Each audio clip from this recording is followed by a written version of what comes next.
Assalamualaikum, apa kabar semua? Kembali lagi bersama saya Rizal Fauzi. Sesuai janji, setelah beberapa hari saya bakal update full review untuk itel SmartRing.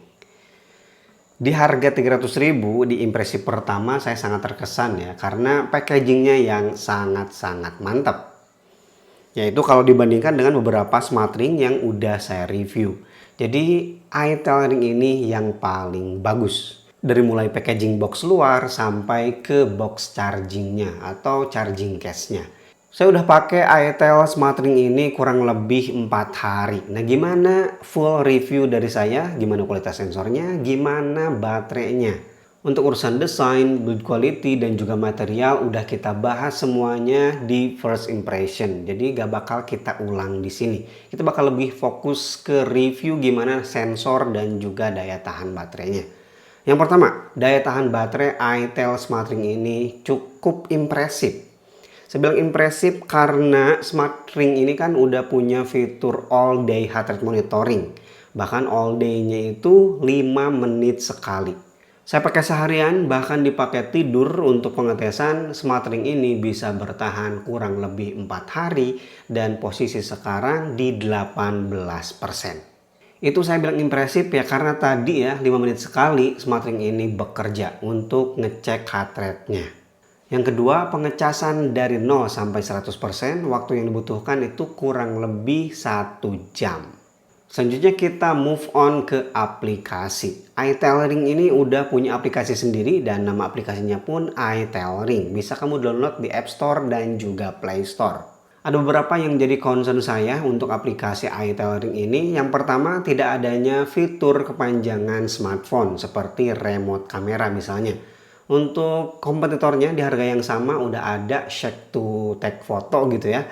Meskipun masih pakai kamera dari aplikasi penyandingannya. Belum bisa pakai aplikasi kamera bawaan dari HP. Tapi overall kalau ada itu udah bagus. Kemudian untuk ketersediaan fitur olahraga dan kebugaran. Yang pertama olahraganya dulu ya. Sampai saat video ini dibuat, olahraga yang didukung di aplikasi ini cuma 3 aja. Yang pertama lari, kemudian berjalan, dan juga bersepeda. Ya kemungkinan kedepannya bakalan ada update-update untuk olahraga lainnya. Kemudian concern selanjutnya di kebugaran itu kita gak bisa ngecek langkah kaki untuk waktu-waktu yang telah lalu. Jadi kalau udah lewat ke hari yang baru, kamu gak bisa ngecek hari kemarin kebugaran yang kamu capai itu seperti apa. Berapa kalori yang terbakar, langkah kaki, waktu aktif, itu gak bisa dicek sama sekali. Jadi hanya bisa menampilkan today, hari itu saja, hari ini saja.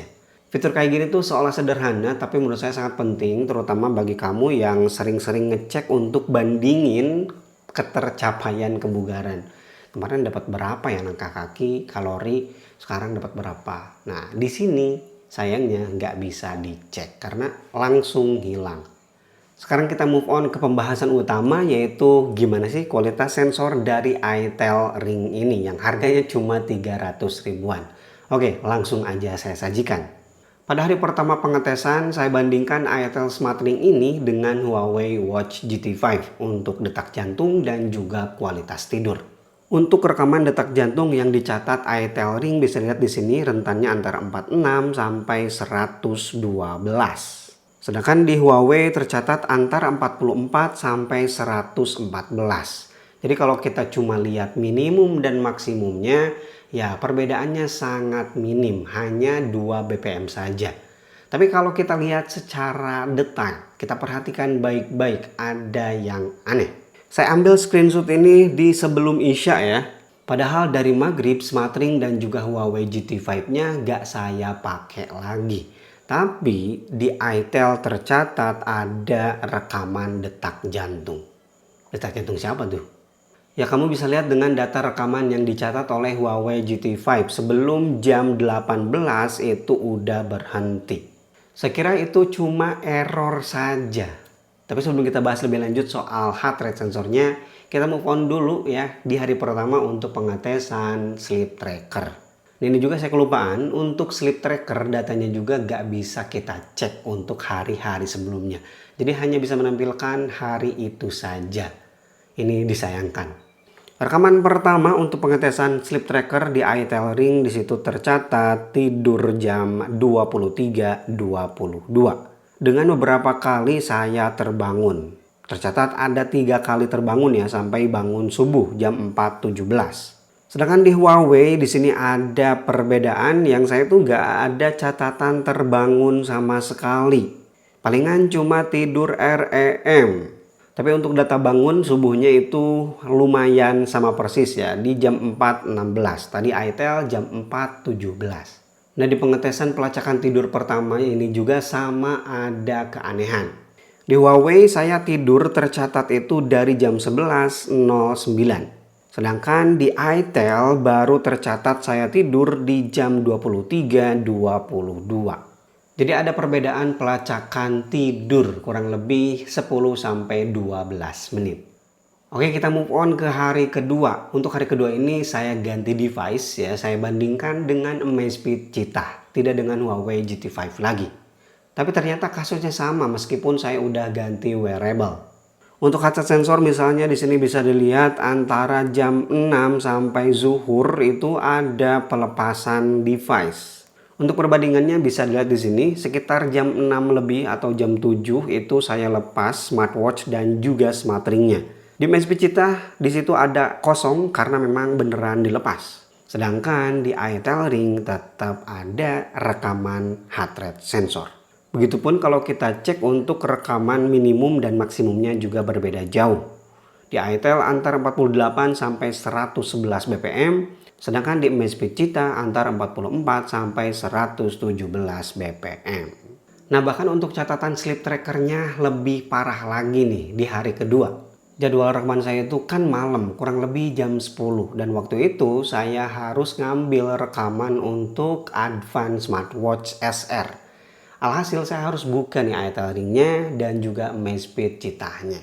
Dari jam 10 udah saya buka, saya simpen, saya kerja, kemudian baru tidur jam setengah 12 dan tercatat tidur di Amazfit Cheetah jam 12. Sedangkan di itel ring setelah saya cek, catatan tidur udah mulai direkam dari jam 10. Padahal itel ringnya udah saya lepas, gak saya pakai, baru dipakai jam setengah 12-an pas mau tidur.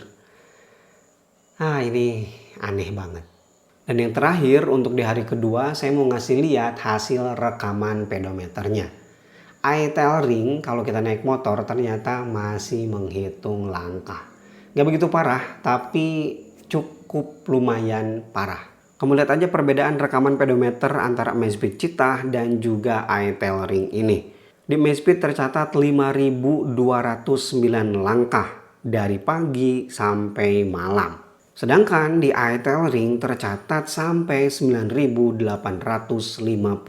langkah. Hari itu dari pagi saya udah naik motor yang lumayan jauh, kurang lebih 40 km. Jadi itel itu selama naik motor dihitung langkahnya. Tapi gak parah sih. Kalau parah itu bakalan sampai puluhan ribu langkah yang dicatat. Oke, itu hasil pengetesan saya untuk itel ring yang harganya cuma 300 ribuan aja. Ya sesuai prediksi sih, tapi agak disayangkan juga. Saya kira itel bakal ngasih kualitas sensor yang bagus, tapi ternyata ya seperti ini. Tapi catatan ya, ini untuk firmware awal. Saya belum dapat update sama sekali. Oke, kalau kamu kebetulan udah pakai itel Smart Ring dan kamu punya pengalaman berbeda, boleh juga ya share pengalamannya di kolom komentar. Rizal Fauzi pamit. Wassalamualaikum warahmatullahi wabarakatuh.